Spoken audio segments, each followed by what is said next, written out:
Hello, my name is Iulia Brezeanu, and I'm Scout Kirkpatrick in Lancaster, California. Hello, hi, my name is Carrie Stringfellow. I am 5'7". I reside in Riverside, California, but I can be a LA local if necessary. Hi, I'm Steffee. I live in Highland Park in Los Angeles, California, and I'm 5'10". Hi, I'm Devin Davis-Lorton. I live in Los Angeles. I'm 5'4". And something about me is, no matter what the other person looks like, I always think that I'm scrappy enough to fight them in a fight and win if I have the element of surprise. But I feel like I could win. I've never been in a fight. What, if any, masculine or feminine characteristics do you feel you attributed to these characters in your performance, and how did that change or enhance the performance? How would it feel to, or inform your approach and performance to switch those attributes or combine them? So for Tamora, so I wanted to do them like with contrasting physicality, and I tried to go almost like out in terms of my physicality when I was playing Lear, because he's very, like the things he's saying are very wild, and he's talking to the heavens, and for Tamora I went in and I was trying to be like kind of more sly and cunning, because she's a master of manipulation, but I also feel like I don't know, women are taught to be like poised and oh, reason not the need. Our basest beggars are in the poorest things superfluous. Allow not nature more than nature's needs. Man's life's as cheap as beasts. Thou art a lady.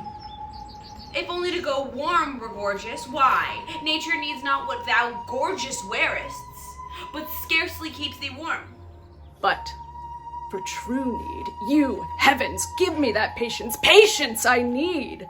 You see me here, you gods, a poor old man, as full of grief as age, wretched in both. If it be you, stir these daughters' hearts against their father. Fool me not so much to bear it tamely. Touch me with noble anger. Let not woman's weapons, water drops, stain my man's cheeks. No, you, unnatural hags. I will have such revenges on you both, that all the world shall, I will do such things. What they are, I know not, but they shall be the terrors of the earth. Do you think I will weep? No. I will not weep. I have full case of weeping, but this heart shall break in 100,000 flaws, or else our weep. Oh, fool, I shall go mad. Have I not reason, think you, to look pale? These two have ticed me hither to this place.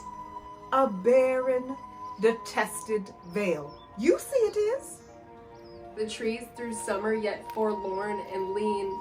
Overcome with moss and baleful mistletoe. Here never shines the sun. Here nothing breeds unless the nightly owl or fatal raven. And when they showed me this abhorred pit, they told me, here, at the dead time of the night, 1,000 fiends. 1,000 hissing snakes. 10,000 swelling toads, as many urchins, would make such fearful and confused cries as any mortal body hearing it Would straight fall mad or else die suddenly. no sooner had they told me this hellish tale, but straight they told me they would bind me here under the body of a dismal ewe and leave me this miserable death. It was used against me.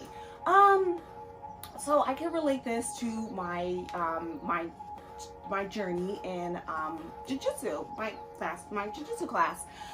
So most of the times I am the only female in class. Like 5 times out of 10. And then they called me foul adulteress. a time when my gender was used against me.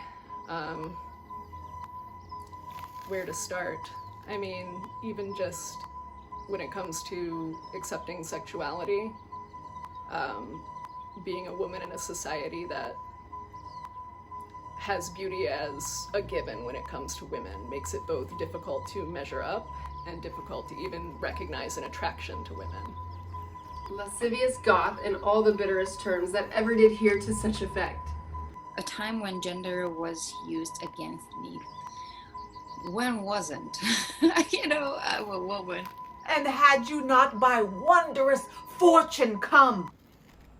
Because I'm confident and in charge of myself. This venture on me they had executed. Just as a female presenting person, constantly underestimated and sexists don't like me. Revenge it. As you love your mother's life, or be ye not henceforth called my children. Yeah, so there's been a couple times actually that my gender's been used against me. One night my partner and I, this was like right before the COVID shutdown happened, right before the pandemic, we went down to a jazz club downtown. They played, like, it was this cool spot. Unfortunately, like, it was a really dope place and I'll never go back there. And we were finishing up our drink. We weren't staying long. We stayed for like 2 drinks. And I was like, hey, I'm gonna go pee before we head out. And I started walking to the bathroom, the women's, because that's what I feel comfortable using mostly in public places unless there is a gender neutral bathroom. And the bouncer followed me. I was the only one who was walking there by myself. Followed me with a flashlight. I'm about to shut the stall door and he kicks open the door and says, get out of there, what are you doing in there? And I said, I was like shocked. I still had the door shut. And I was like, is he talking to me? And I'm like, he has to be talking to me because there's literally no one else in here. It wasn't that busy that night. And I was scared. I was like trembling. I was like, I don't know if I should open the door or just like hide in here and just not respond. And I opened the door and I was kind of like, what the fuck? Like, are you talking to me? And then he's like, oh, sorry, I'm sorry. And I was like, what? You didn't know what? It's like, regardless, it's like you don't follow someone into a restroom based on who you think they are or that they're using the wrong restroom. And it's just like, I literally came back to the table shaking. I didn't even have to say words. She was like, what's wrong? What's going on? And I've never like cried like that, where I just was like, horrible experience to feel invalidated by a total stranger. Ugh, I just get like chills thinking about it. Yeah, another time, it was like recently after top surgery, my friend came over to take some shirtless pics of me on top of we used to live in Echo Park and we had this dope view at the top of the hill, and I was like, I'd love to take some pictures of me standing tall and just like proud of my new body with the city backdrop like downtown LA behind me. And so we were up there, it was a quiet afternoon, this car drives by and yells out his window, what the fuck, was that a boy or a girl? Like literally there was 4 of us minding our own business and just had the audacity to say that out loud. And I'm just like, it just like leaves you shaking. It's like you can't react because you can't give them what you want, but you think you're in LA and you're in a liberal city and you're protected, and yet there are still these people like the bouncer at that jazz club or this guy driving by in Echo Park, and it just shakes you to your core, and it's just like, it takes your breath away for a moment. Yeah.